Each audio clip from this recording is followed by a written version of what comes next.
தமிழக வெற்றி கழகத்தின் தலைவர் தளபதி விஜய் அவர்கள் ரீசெண்டா அண்ணா யூனிவர்சிட்டி விவகாரம் தொடர்பாக ஒரு கடிதத்தை ரிலீஸ் பண்ணியிருந்தாரு தன்னுடைய கைப்பட எழுதியே.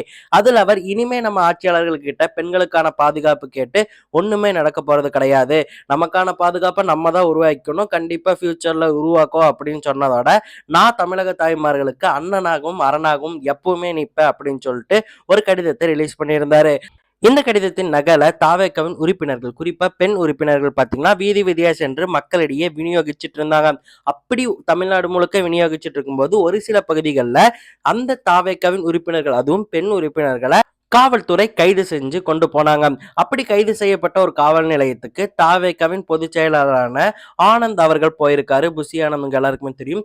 அவரையுமே கைது செஞ்சு உள்ள வச்சிருக்காங்க. இப்ப நான் என்ன கேட்கறேன்னா, சும்மா விட்டுருந்தா அது சும்மா போயிருக்கும். இப்ப திமுக இவங்களை கைது செய்ய போற, இவங்களை அடக்க போற அப்படின்னு நினைச்சுக்கிட்டு அவங்க காதுல அவங்களே சங்கூதிக்க போறாங்க அப்படின்னு சொல்லிட்டு தான் நான் நினைக்கிறேன். ஏன்னா இதனால தாவேக்கா மேலதான் சாஃப்ட் கார்னர் மக்களுக்கு வரப்போகுதே தவிர திமுக மேல கிடையாது. திமுக உண்மையிலே மக்களை வந்துட்டு ஏமாத்ததான் பாக்குறாங்க போல.